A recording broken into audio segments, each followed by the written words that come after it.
안녕히 주무셨습니까? 예. 저도 새 아침을 맡겨주신 주님께 감사드립니다. 반주로 또 봉사해주신 장로님들 감사합니다. 목사님의 찬양을 들으면 참 너무 목소리가 이 찬양에 다른 것도 더 잘하시지만 찬양에 이렇게 또 익숙해진 은혜를 많이 받으신 그런 목소리를 이렇게 돼서 감사합니다. 원 집사님 뭐 기도를 하셔도 꼭 문학인이요 이게 느껴지는 그런 기도를 해주셔서 감사합니다.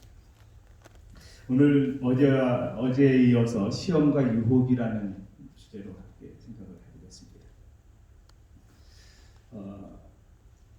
제가 학교에 근무할 때 한 학생이 중3이었는데요. 산에다가 원두막을 하나 지어놨습니다. 그리고 거기가 아지트가 되어서 이제 그 또래의 여학생하고 이렇게 안고 있는 모습을 발견이 됐습니다. 그래서 막 난리가 났습니다. 그래서 결국 어떤 학생이 저한테 오더니 선생님 제가 가서 그 원두막을 부셔버리겠습니다. 그리고 가서 부셔버렸는데 그 부셔버린 학생은 목사님이 됐고요. 그 함께 이렇게 안고 있던 학생들은 결혼을 해서 지금 아이 낳고 잘 살고 있고 이제 그 원두막을 지었던 학생은 건축을 해서 지금 목조주택 사장이 되어 있습니다. 참 우리가 어릴 때 유혹을 받습니다. 뭔가의 유혹을 받습니다. 근데 그것이 유혹을 받았는데 결과적으로는 이렇게 잘 풀려가는 사람들도 있고요. 어떤 사람은 엉뚱한 길로 향해서 가는 사람들도 있습니다. 어릴 때 유혹받는 것은 조금 잠깐의 상황이라고 생각을 합니다. 이 유혹이 참 우리에게도 있습니다. 매 순간마다 있습니다. 그런데 그 유혹이 죄가 되는 유혹이 있고 그렇지 않은 유혹들이 있어요. 예를 들면 아침에 이제 일어나서 하나님 말씀을 읽어야지 이렇게 생각을 하고 잠을 자는데 어떤 유혹이에요? 집사님 조금 더 자야지 이런 유혹이 없나요? 조금 더 자고 싶은 유혹이 있어요. 이건 죄가 되진 않지만 결과적으로 영원한 것에 대한 것이 손실이 되는 유혹이기도 합니다. 우리가 늘 생활하면서 순간마다 유혹들을 느낍니다. 그런데 그 유혹의 의미가 그 이유가 무엇인가 하는 것입니다. 어제도 보여드렸지만 참 이건 잘 만들지 않았습니까? 이렇게 만들기 쉽지 않습니다. 정성이 들어가고 뭔 노력이 있지만 그런데 결국에 여기에 살고 싶은 유혹이 들까요? 곧 무너질 정말 정성이 들어가고 잘 지어진 것이지만 무너질 것입니다. 자, 우리 그 여러 가지 유혹을 받는 이유는 뿌리적인 문제입니다. 내가 뿌리를 잘 내리고 있느냐, 아니면 기초적인 문제라고 하는 것입니다. 반석 위에 집이 지어졌느냐 하는 문제입니다. 어제도 집이 떠내려가는 것들은 거의 다 반석이 아닌 흙 위에 세워진 결과였습니다. 제가 전에도 말씀을 드렸지만 제가 재림연수원에 기도실을 짓는데 이제 그때 당시에 한 3년 동안 건축을 하는 일들을 좀 같이 따라다녔어요. 근데 거기에 제일 먼저 지어진 기도실이 있습니다. 그 기도실을 함께 지었는데요. 그래서 제가 말하기를 저 기도실 내가 지었어라고 말합니다. 제가 뭐 그걸 주도해서 지은 것도 아니고 그냥 저는 그 이제 건축하시는 분을 오야지라고 말하죠. 오야지 따라서 가서 이제 일을 조금 했을 뿐이었습니다. 근데 그것을 지어요. 그런데 그거 지을 때 땅을 파면 기초를 이렇게 해야 되잖아요. 땅을 파면 다 바위만 나오는 것입니다. 도저히 이렇게 어떤 기초를 닦을 만한, 기초를 놓을 만한 땅을 팔 수가 없는 것입니다. 그래서 거기에 이제 감독 한 분이 계셨는데요. 감독님과 합의를 해서 통공고리를 쳤던 기억이 있습니다. 그래서 거기는 뭐 홍수가 날 리도 없는 지역이긴 하지만요. 홍수가 나도 절대로 이렇게 집이 무너지거나 이렇지 않을 그런 기초 위에 세워졌던 경험이 있습니다. 우리는 기초를 늘 놓습니다. 근데 저는 이제 어떤 것을 할 때 조금 대충 하는 경향들이 있습니다. 그래서 이렇게 기초를 흙 위에다가 이렇게 파가지고 이렇게 시멘트를 했을 때 그것이 잘못해서 이렇게 기울어지는 그런 경우들도 있는 모습들을 봅니다. 뿌리적인 문제가 있는데 왜 우리가 뿌리가 약할까 하는 것입니다. 뿌리가 약한 이유들은 그것이 올바른 어떤 성장의 토대가 되지 못했기 때문이라고 하는 것입니다. 얼마 전에 제가 그 고추를 잘 기르는 법에 대한 동영상을 좀 봤습니다. 고추를 잘 심으려고 하는 건 아니지만 이렇게 보니까 호감이 좀 생겼습니다. 근데 그 강의를 하시는 분이 이런 말씀을 하셨습니다. 뿌리를 제대로 활성시켜서 심지 않으면 1년 농사를 망친다는 것입니다. 그래서 뿌리를 먼저 만들어라. 이것이 그분의 주장이었습니다. 물론 토양을 잘 만드는 것도 이제 기본적인 거지만 사람들이 토양을 잘 만들어 놓고도 뭘 못한다고요? 뿌리를 잘 만들지 않아서 결과적으로 농작물이 이렇게 성장하지 못하는 결과를 가져온다는 것입니다. 그분 주장대로 하면 고추를 심을 때 혹시 여러분 고추 한 6개 심으셔도 이런 거 적용하시면 좋을 것 같습니다. 고추를 심을 때 낮의 기온 그때의 기온이 아침의 기온이 16도에서 18도 정도가 됐을 때 심어야 한다고 그분은 주장을 하더라고요. 이것이 이제 그래서 서리가 마지막으로 내린 때를 기준으로 해서 고추를 심는다고 합니다. 16도에서 18도 이상이 돼야지만 고추가 이제 성장하는데 잘 될 수 있고요. 거기다가 물을 그냥 많이 주고 심는다고 꼭 좋은 것만은 아니라고 하는 것입니다.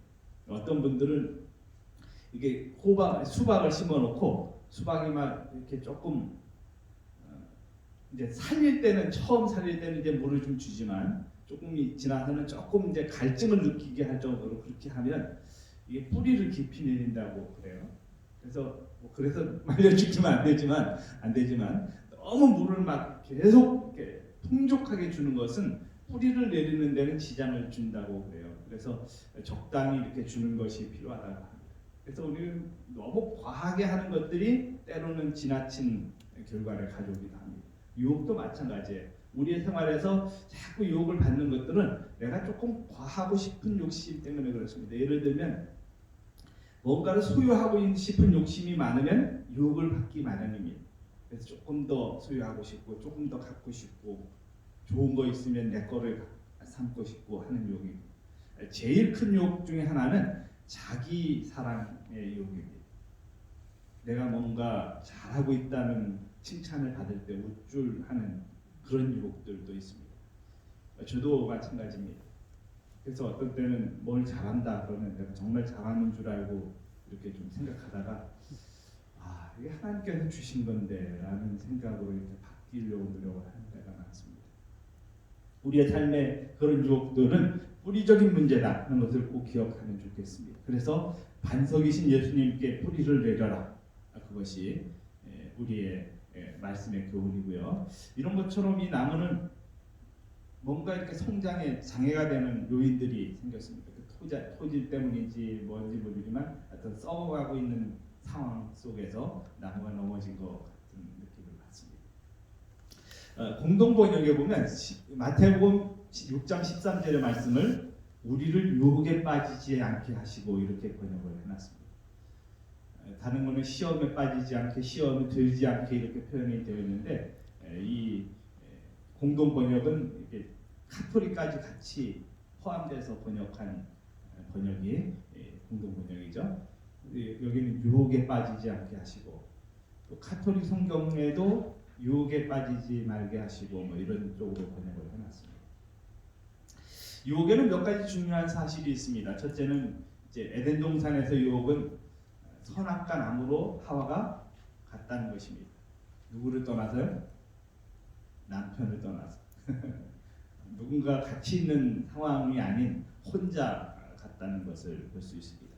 다윗의 경우도 지붕을 거리는데 목욕하는 여인을 봤습니다. 그것이 유혹의 단추가 되었습니다. 환경적인 문제, 환경을 내가 선택하는 것입니다. 그런 어떤 유혹을 받을 수 있는 환경. 근데 제가 보니까요, 이 환경적인 문제가 두 가지가 있습니다. 하나는 그 환경 속에 내가 가는 것입니다. 근데 어떤 한 것은 그 환경 속에 내가 지금 있는 것입니다. 그거와 다른 면을 볼 수가 있습니다. 예를 들면 다니엘이나 요셉 같은 경우에는 그 환경 속에 내가 있었습니다. 근데 그것은 유혹을 받지 않습니다. 그런데 내가 그 환경 속으로 일부러 가는 것은 유혹을 받습니다. 뭐가 다릅니까? 결과적으로 내가 지금 이 환경 속에 처해 있는 것은 그걸 내가 원하고 있는 것은 아니라고 하는 것입니다. 그래서 이 요셉 같은 경우에 그걸 잘 이깁니다. 다니엘도 그렇습니다. 그런데 그 환경 속으로 내가 직접 들어가면 유혹을 받습니다. 그건 내가 마음을 그것에 두고 있기 때문이라는 것입니다. 그래서 이 다윗 같은 경우에도 그런 유혹을 그 환경 속으로 가면서 쉽게 유혹을 받는 모습들을 봅니다. 그래서 유혹에 빠지지 말게 하소서 또는 넘어지지 않게 하소서 이것이 이 기도의 중요한 의미인데요. 그래서 고린도전서 10장 12절 어제도 보았지만 선줄로 생각하는 자는 뭐할까 조심하라고요?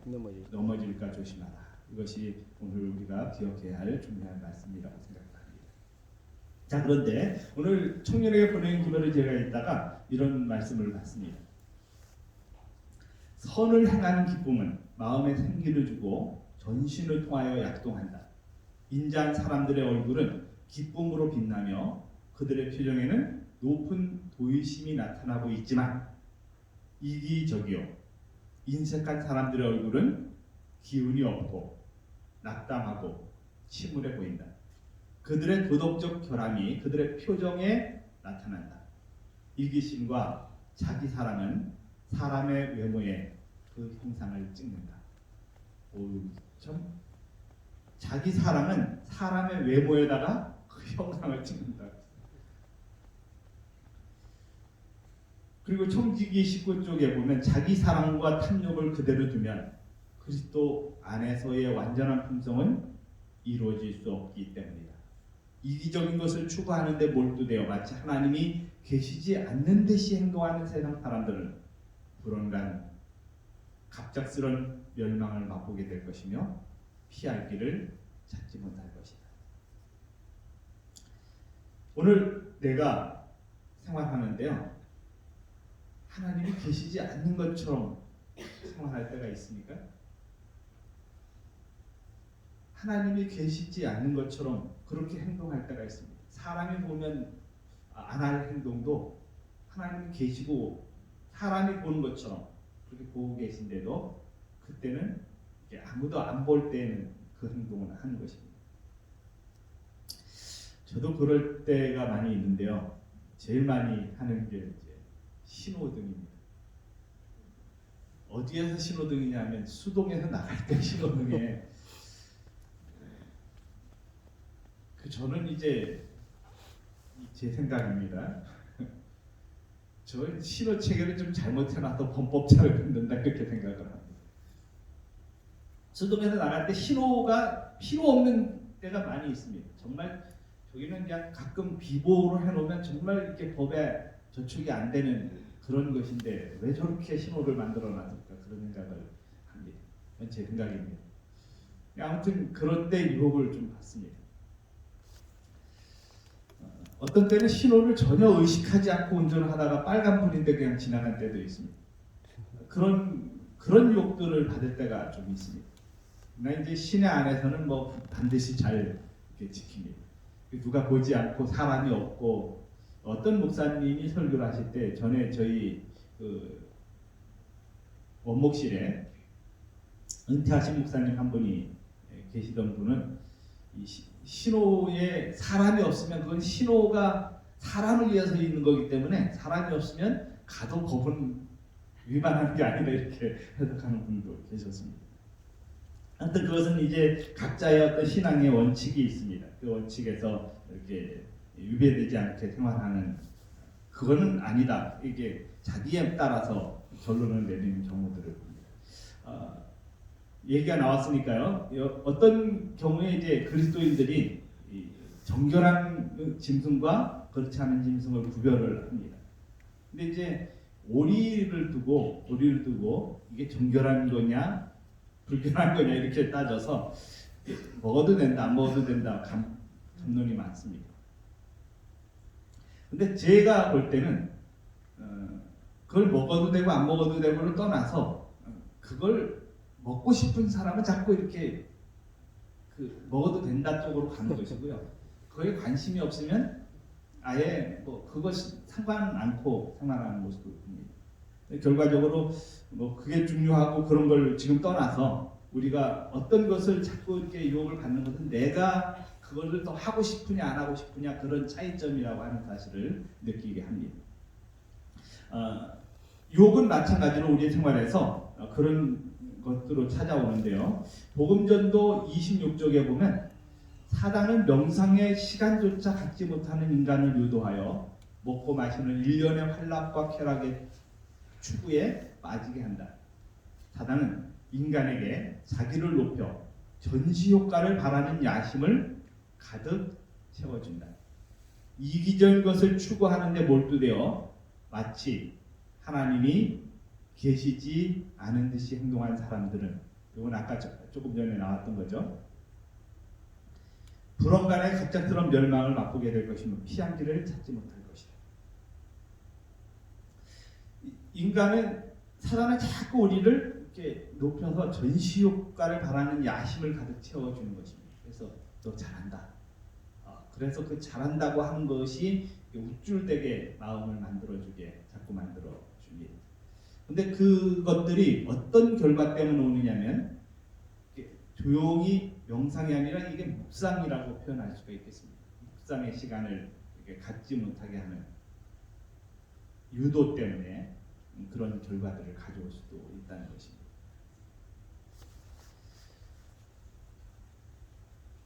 가정과 문가 322쪽을 봤더니 이런 말씀이 있었습니다. 만일 그리스도께서 우리 안에 계시게 되면 우리는 짜증이 나고 화가 날 수밖에 없는 경우에도 인내하고 친절하고 오래 참게 될 것이다. 어떤 유혹을 또 받습니까? 화를 내고 싶은 유혹을 받습니다.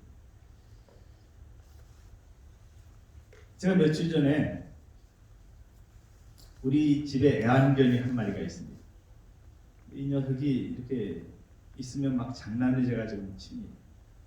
근데 장난을 치고 있는데 집사람이 자꾸 잔소리를 하더라고요. 그래서 제가 화를 냈습니다. 왜 그런 것까지 그러냐고. 그리고 나서 제가 후회를 했습니다.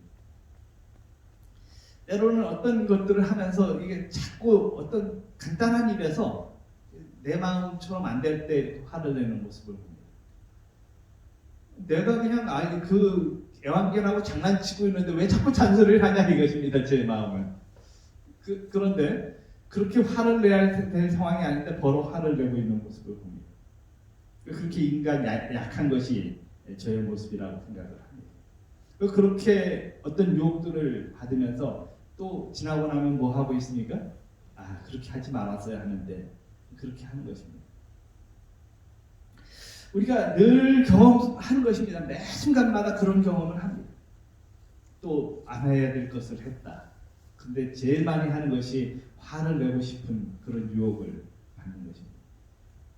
안 하려고 노력을 하면서 자꾸 그러는 것입니다. 그게 우리의 본성적인 것인데, 그래서 어제도 말씀드린 그 접붙임을 쓰신 이주영 장로님은 그게 시가 바뀌어야 된다 이런 말씀을 하시는 거죠.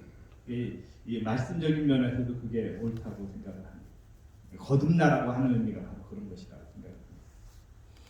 끊임없이 우리는 모든 순간에서 예수님이 함께 하시는 그런 경험들을 해야 하는데, 만약에 우리가 짜증나고 화가 날 수밖에 없는 경우에도 인내하고 오래 참을 수 있는 그런 마음을 가진 것은 내 마음속에 누가 계시기 때문에? 예수님이 계시기 때문이다 하는 사실을 느끼게 합니다. 그러므로 오늘 우리는 예수님이 계시는 삶을 살아가면 그런 순간순간의 유혹을 이길 수 있게 됩니다. 유혹을 이길 수 있는 가장 큰 비결은 예수님과 함께하는 삶입니다. 여기 맨 마지막 부분에 이런 말씀이 있죠. 우리가 하나님과 협력하는 자가 되지 않으면 하나님께서까지도 우리의 성품을 고상하게 하거나 우리의 생애를 유용하게 만드실 수 없다. 못하실 일이 없으신 하나님이 이 일을 안 하시는 것입니다. 그분은 우리에게 뭘 주셨기 때문에요? 자유의지를 주셨기 때문입니다. 내가 선택하는 것에 대한 강제적으로 뭔가를 막거나 못하게 하거나 그러시지 않으십니다. 그렇게 하시려면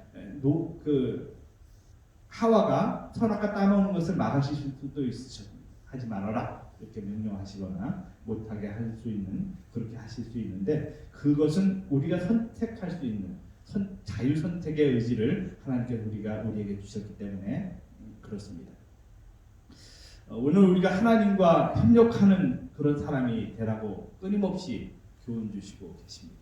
구호봉사 82쪽에 그리스도께서 거하시는 마음에 사랑이 결핍될 수는 없다. 예수님이 거하시는 마음은 뭔가 풍족함이 있습니다.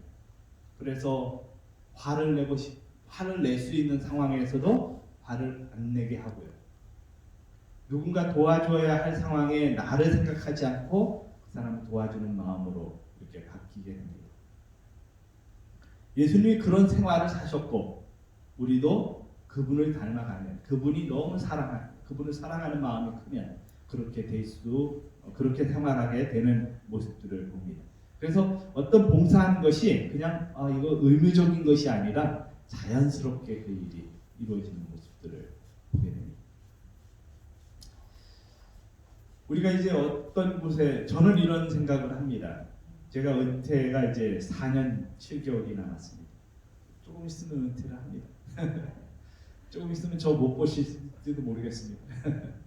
근데 그 4년 7개월이 지나면 이제 제가 차에다가 관리기를 싣고서 이렇게 쭉 시골을 가다가 노인분들 이렇게 힘들게 뭐 땅을 파고 있으면 그런 거 이렇게 해주고 또 가고 이렇게 하는 일을 하고 싶다, 이런 얘기를 합니다. 그리고 이제 차박을 요새 사람들이 많이 합니다. 이제 어떤 텐트촌에 가던 것이 글램핑이라고 하는 것이 있죠. 여기 밑에도 그런 것이 있는데 아주 텐트 쳐놓고 그 안에 뭐 침대고 냉장고고 다 갖추어져 있는 모습을 봅니다. 가서 이렇게 보면 그렇게 해서 거기 와서 이제 1박을 하고 가요. 먹을 음식만 딱 가져가면 텐트에서 생활하고 하는데 아무 문제가 없게 해놓는 모습을 봅니다. 그래서 그런 것이 이제 대세였다가 지금은 차박으로 바뀌어가고 있습니다. 그래서 제일 요새 잘 되고 있는, 제일 잘 된다고 할 수 없지만 꽤 이렇게 성업하고 있는 것 중에 하나가 차박하는 것, 그 안에 구조 변경하고 하는 것이 사업이 잘 되고 있다고 합니다. 그래서 시대마다 뭔가가 이렇게 잘 되는 것들이 있죠. 근데 저는 그 차의 욕심이라고 해야 되나? 그런 것에 관심이 조금 생기기 시작했습니다. 은퇴하면 이렇게 좀 하고 싶다. 그래서 그런 것들을 이렇게 구조를 바꿔서 다니면서 이렇게 좀 봉사하면서 살고 싶다, 그런 생각이 있습니다. 내가 있는 곳에도 봉사할 일이 많지만 아무튼 여행도 하면서 봉사도 하면서 그렇게 하는 것이 좋지 않을까, 그런 생각을 하게 되는데요. 아무튼 제 욕심이라고 생각도 할 수가 있겠습니다. 근데 아무튼 우리가 그런 것들을 하면서 이렇게 시간들을 잘 활용할 수 있다면 좋은 일이라고 생각을 합니다. 그러나 그런 일을 통해서 어떤 유혹을 받거나 이런 것들이 생기면 그것은 또 빠르게 정리해야 할 부분이라고 생각을 합니다. 가르복음기별 1권 117쪽에 그대들은 시련을 겪는다는 뜻이 무엇임을 어느 정도 알 것이다. 시련들은 그대들에게 하나님을 의지할 수 있는 기회를 주었고 열렬한 기도로 하나님을 찾게 하였으며 그분을 믿고 단순한 믿음으로 그분을 의지하게 하였다. 고난을 통해서 우리의 덕성이 시험을 받게 되고 우리의 믿음이 시련을 당하게 된다. 우리가 환난을 당할 때야말로 예수님의 고귀하심을 절실히 느낄 때이다. 우리가 고난을 감사할 수 있는 이유는요, 그 고난이, 시련이 하나님을 더 만날 수 있게 의지할 수 있는 기회를 준다는 것입니다. 그래서 이 환우분들도 그런 기회를 잘 활용하시는 모습들을 보면 참 감사할 때가 많습니다. 늘 그렇게 생활할 수 있는 기회들을 활용하는 것입니다. 그다음에 열렬한 기도로 하나님을 찾게 해주고요. 어떤 순간에도 그분을 의지하게 해주는 경험들을 하는 것입니다. 이런 경험을 가질 수 있는 것은 대단히 큰 축복이라고 생각합니다. 하나님을 의지할 수 있고 그분께 맡길 수 있고, 그래서 그분 매 순간마다 절실히 그분을 필요로 하는 그런 생활을 살아가는 것은 축복입니다. 오늘 그런 경험들을 할 수 있다고 하는 것은 시련을 통해서 또 주어지는 더하기의 경험인 것입니다. 시련은 꼭 나쁜 것이다, 안 좋은 것이다 이렇게 생각할 필요는 없고요. 그 시련이 왔을 때 어떻게 그것을 대처하는가는 우리들의 선택에 달려 있는 것입니다. 잘 그것을 그 시련을 잘 활용을 하면, 활용이라고 표현하면 그렇지만요, 그 순간 내가 잘 대처를 하면 주님과 연결된 생활로 하나님을 찾을 수 있는 기회로 잘 만들면 큰 축복으로 변할 수 있고 영원한 생명을 주는데 그분이 활용하신 하나의 방법이라고 하는 사실을 보게 됩니다. 그래서 시험을 하나님은 허락하시는 것입니다.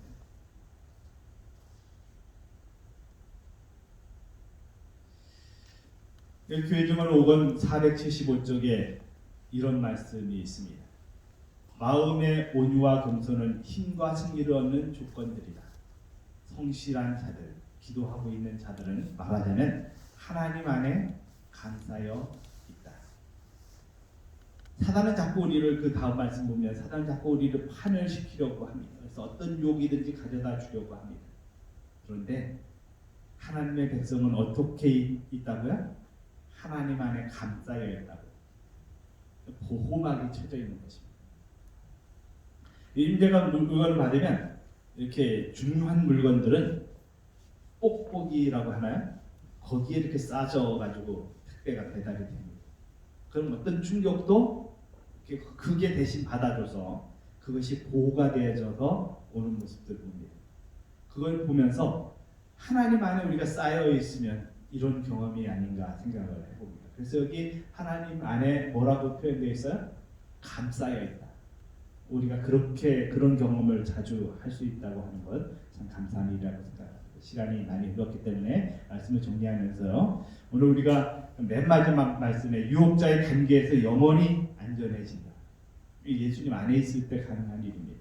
그분 안에서 생활하는 축복들, 기도하면서 말씀 보면서 그렇게 생활할 때 우리에게 다가오는 수많은 유혹들을 이길 수 있고 보호받을 수 있고, 그래서 저 정말 감사의 생활을 살아갈 수 있는 축복을 누리게 됩니다. 오늘 여러분의 삶과 저의 삶에서 유혹이 왔을 때 그 유혹을 잘 이렇게 처리할 수 있는, 그 유혹에 빠지지 않게 될 수 있는 비결은 주님 안에 있는 삶이다 하는 것 꼭 기억하심으로 그분 안에서 승리하는 귀한 축복이 이르게 되기를 간절히 바랍니다. 기도드리겠습니다. 살아계신 저희들의 아버지, 오늘 나에게 주신 특별한 은혜와 축복을 우리가 기억하도록 도와주시고 그것을 감사하게 도와주시며, 그러나 내게 주어진 여러 가지 달란트로 인해서 우쭐하고 또 하나님께서 주신 것을 감사하는 것보다 내가 높아지고자 하는 마음이 되지 않도록 그런 유혹에서 우리가 승리하도록 인도해 주시옵소서. 오늘도 우리의 삶을 주님의 말씀으로 다시 한번 새롭게 해주셔서 주님 안에 감사의 축복을 누릴 수 있도록 인도해 주시기를 예수님 귀하신 이름으로 간절히 기도드립니다. 아멘.